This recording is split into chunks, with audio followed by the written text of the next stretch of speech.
शाहिद जमील भारत के नामी वायरोलॉजिस्ट हैं। शाहिद जमील INSA COG यानी इंडियन SARS-CoV-2 जीनोमिक्स कंसोर्टिया नाम के वैज्ञानिक सलाहकार ग्रुप के अध्यक्ष थे। इस ग्रुप को जनवरी में सरकार द्वारा गठित किया गया था, जिस पर वायरस के जीनोम स्ट्रक्चर की पहचान करने की जिम्मेदारी है। जमील ने वैज्ञानिकों के उस खास सलाहकार ग्रुप से इस्तीफा दे दिया है। अपने इस्तीफे को लेकर उन्होंने न्यूज एजेंसी रॉयटर्स को जानकारी दी है। हालांकि जमील ने इस ग्रुप से इस्तीफा क्यों दिया, इसका कारण अभी नहीं बताया गया है। वहीं सरकार की ओर से शाहिद जमील के इस्तीफे पर अभी कोई प्रतिक्रिया नहीं दी गई है। मार्च में ही सरकार को चेताया था। समाचार एजेंसी रॉयटर्स के मुताबिक INSA COG ने मार्च की शुरुआत में ही सरकारी अधिकारियों को कोरोना वायरस के वेरिएंट B1617 के प्रति आगाह किया था। इस B1617 वेरिएंट की वजह से ही देश कोरोना की सबसे बुरी लहर से गुजर रहा है।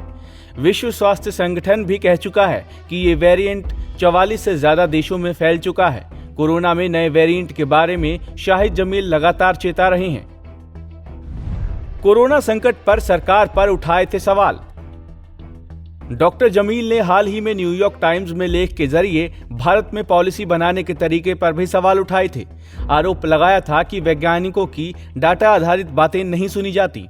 उन्होंने लिखा था, कोरोना से लड़ने के सभी उपायों का हमारे साथी वैज्ञानिकों ने बहुत सहयोग किया है, लेकिन उन्हें साक्ष्य आधारित नीति निर्माण को लेकर बहुत अड़ियल प्रतिरोध झेलना पड़ रहा है। 30 अप्रैल को भारत के वैज्ञानिकों ने प्रधानमंत्री से अपील की थी कि उन्हें डाटा उपलब्ध कराया जाए ताकि वो आगे की स्टडी, अनुमान और इस वायरस से निपटने के उपाय बता सकें। भारत में जब से महामारी बेकाबू हुई है, डाटा के आधार पर फैसला लेना भी इसकी बलि चढ़ गया है। कोरोना की अगली लहर के लिए जिम्मेदार नए वेरिएंट्स। डॉक्टर जमील ने लेख में लिखा था कि वायरोलॉजिस्ट के तौर पर मैं पिछले साल से ही संक्रमण और वैक्सीनेशन पर नजर बनाए हुए हूं।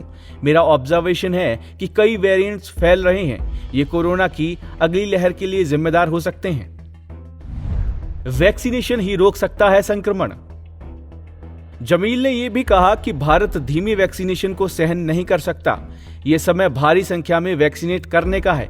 तेजी से वैक्सीनेशन के जरिए ही कोरोना संक्रमण को रोका जा सकता है। उन्होंने कहा था कि शुरू में सरकार का 60 साल या 45 साल से ऊपर के गंभीर बीमारी वाले लोगों को वैक्सीनेट करने का प्लान समझदारी भरा था।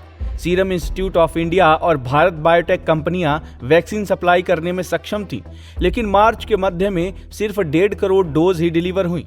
इससे सिर्फ 1% जनसंख्या को ही वैक्सीनेट किया जा सकता था। डॉक्टर जमील के मुताबिक वैक्सीनेशन की ड्राइव भारतीय नेतृत्व के उस मैसेज से लड़खड़ा गई जिसमें कहा गया था कि भारत ने कोरोना पर विजय पा ली है। Bureau report, Punjab Kesari TV. हमसे जुड़े रहने के लिए हमारे YouTube चैनल को सब्सक्राइब करें और नई वीडियो की नोटिफिकेशन के लिए बेल आइकॉन को दबाएं। अगर आप ये वीडियो Facebook पर देख रहे हैं तो लाइक जरूर करें और ज्यादा से ज्यादा शेयर करें। धन्यवाद।